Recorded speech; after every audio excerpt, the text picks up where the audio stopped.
Germany's defense minister has announced plans to build what he calls Europe's strongest conventional army, presenting a national military strategy for the first time. Together with other defense officials, Boris Pistorius said building up his nation's defense capabilities was key to confronting a more dangerous world, especially in the wake of Russia's invasion of Ukraine. He said the Kremlin is now creating conditions for an attack on NATO states, including hybrid operations like sabotage, cyber attacks, and disinformation campaigns. While some details of the plan are classified, Pistorius laid out some of its goals, which include a buildup of soldiers not seen in decades. The guiding principle is to have at least a total of 460,000 operational personnel, both active service and reserve forces. One thing is clear, and this is already foreseeable today: automation and artificial intelligence will inevitably continue to have an impact on our planning. How many soldiers will we then need, and what qualifications will they require? Our ambition is and must be, as stated by the Chancellor and as I myself believe, to have the strongest conventional army in Europe. Stärkste konventionelle Armee in Europa zu sein.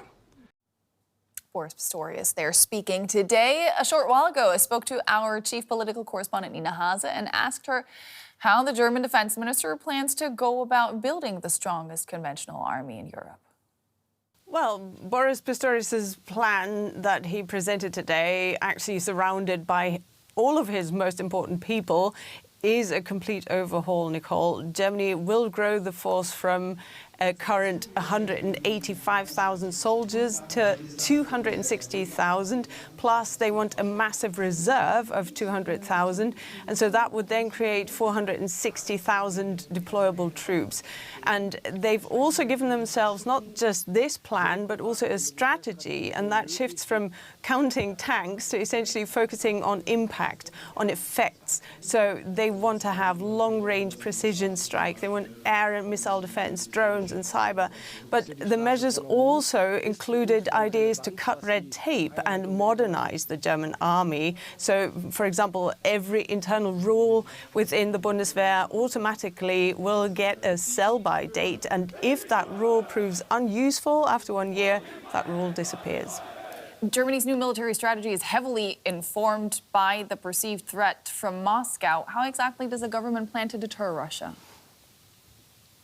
Well, that is not uncontroversial, right? That Russia is so explicitly mentioned in that strategy and essentially as a justification for Germany's rearmament. But the idea there is to say Russia could theoretically be in a position to attack NATO territory, not just Ukraine, by 2029. And Germany wants to be in a position to say to Moscow very clearly, don't even dare think about it, because we're strong enough to fight back if we have to.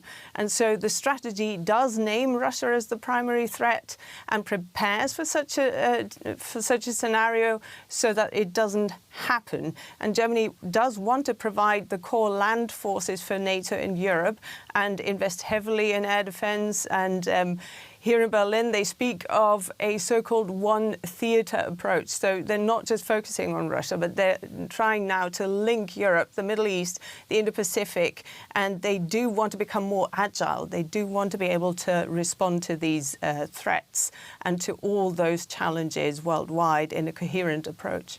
Now, this is quite remarkable because it's the first ever military strategy for the Bundeswehr. Why did the Defense Ministry feel the need to draft one now precisely?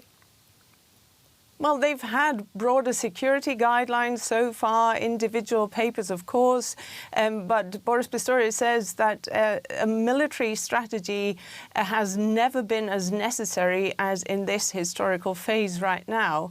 And you do have to talk about the impact that Russia's full-scale invasion of Ukraine 4 years ago has had on political Berlin. You can't stress enough just how much the mindset has changed, shattered old assumptions. Berlin now wants a clear long-term blueprint for rebuilding the armed forces.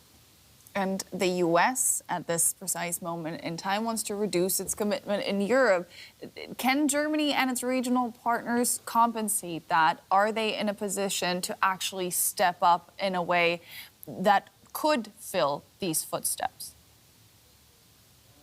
What is remarkable, Nicole, is that they're not denying that behind closed doors they're discussing these scenarios, but parts of the documents that we were informed about today are classified, so we don't know what's in it, how they're discussing it, just which scenarios, whether it even reaches a scenario where the US is not just withdrawing from NATO and the Western alliance, but whether a scenario is also there that they're discussing where the US would potentially turn into an adversary or an enemy. We don't know that, but they are not ruling out the possibility or the likelihood of US reduced engagement in Europe. And so Berlin clearly does see the need to shoulder more of Europe's defense. This is Chief Political Correspondent Nina Haase. Thanks, Nina.